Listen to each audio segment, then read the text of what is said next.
எல்லாருக்கும் வணக்கம். Welcome to Darsha's kitchen. இன்றைக்கி நம்ம சேனலில் ஒரு சூப்பரான ரெசிபி தாங்க பார்க்க போகிறோம். மாங்காய் பச்சடி. இந்த மாங்காய் பச்சடி நம்ம கல்யாண வீட்டிலலாம் சாப்பிட்ருக்கோம். ரொம்ப டேஸ்ட்டாக இருக்கும்.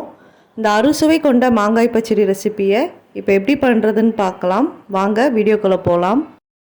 வீடியோக்குள்ளே போகிறதுக்கு முன்னாடி நீங்கள் இன்னும் நம்ம சேனலை சப்ஸ்கிரைப் பண்ணலன்னா கீழே இருக்க ரெட் கலர் சப்ஸ்கிரைப் பட்டனை ப்ரெஸ் பண்ணிவிட்டு பக்கத்தில் இருக்க பெல் ஐக்கானையும் ப்ரெஸ் பண்ணிக்கோங்க.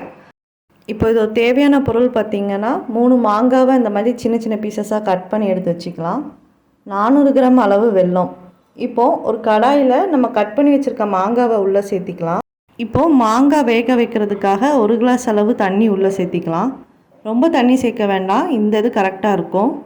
மாங்காய் தோலோடு சாப்பிட விருப்பம் இல்லைன்னா தோலை கட் பண்ணிட்டும் சேர்த்திக்கலாம், நல்லாயிருக்கும்.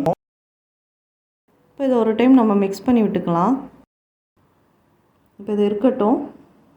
இப்போ ஒரு 5 நிமிஷத்தில் இந்த அளவுக்கு குக் ஆகிருக்கு. மாங்காய் ஓரளவுக்கு நல்லா வெந்ததுக்கப்புறமாவே வெல்லம் சேர்க்கலாம். ஃபஸ்ட்டே வெல்லம் சேர்த்துட்டோம்னா மாங்காய் வேகாது, அதனால் மாங்காவை நல்லா வேக வைக்கலாம். இப்போது இந்த அளவுக்கு மாங்காய் நல்லா வெந்ததுக்கப்புறமா இப்போது இதில் நம்ம வெல்லம் சேர்த்திக்கலாம். 400 கிராம் அளவு வெல்லத்தை நல்லா பொடி பண்ணி சேர்த்திக்கலாம்.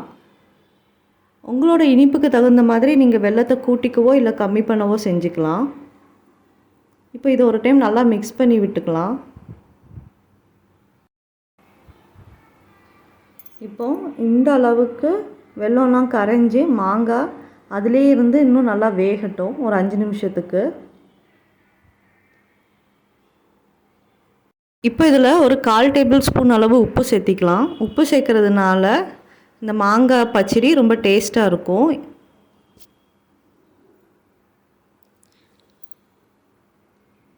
இதை ஒரு டைம் நம்ம நல்லா மிக்ஸ் பண்ணி விட்டுக்கலாம். இப்போ இது ஒரு டைம் நல்லா கொதிக்கட்டும்.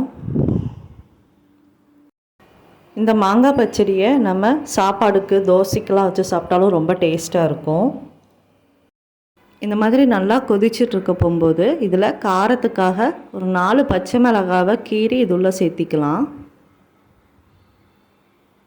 இப்போது இதையும் ஒரு டைம் நல்லா மிக்ஸ் பண்ணிவிட்டு இதுவும் நல்லா கொதிக்கட்டும்.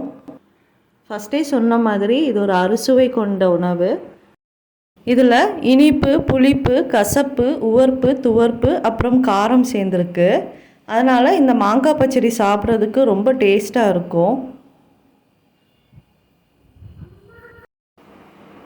இப்போது இந்த அளவுக்கு நல்லா கொதிச்சிருக்கச்சில் நம்ம கடைசியாக இதில் தாளிச்சிடலாம்.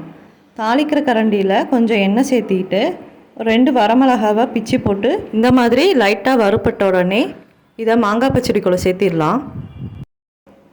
கடைசியாக தாளிக்கிறதுனால இதோட டேஸ்ட் இன்னும் நல்லாயிருக்கும். இதையும் ஒரு டைம் மிக்ஸ் பண்ணி விட்டுக்கலாம்.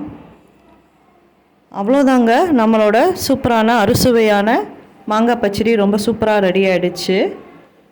இது குழந்தைங்கள்லேருந்து பெரியவங்க வரைக்கும் ரொம்ப விரும்பி சாப்பிடுவாங்க. ரொம்ப டேஸ்ட்டாக இருக்கும். இதை நம்ம சாப்பாட்டுக்கு இட்லி, தோசை அப்புறம் சப்பாத்திக்கு கூட வச்சு சாப்பிட்லாம். ரொம்ப நல்லாயிருக்கும். இந்த ரெசிப்பியை நீங்களும் கண்டிப்பாக ட்ரை பண்ணி பாருங்கள். பார்த்துட்டு உங்களோட ஃபீட்பேக்கை கமெண்ட் செக்ஷனில் கொடுங்க. இந்த வீடியோ உங்களுக்கு பிடிச்சிருந்தால் லைக் பண்ணுங்கள், ஷேர் பண்ணுங்கள், கமெண்ட் பண்ணுங்கள். அப்புறம் நம்ம சேனலை சப்ஸ்கிரைப் பண்ணுங்கள். தேங்க்யூ.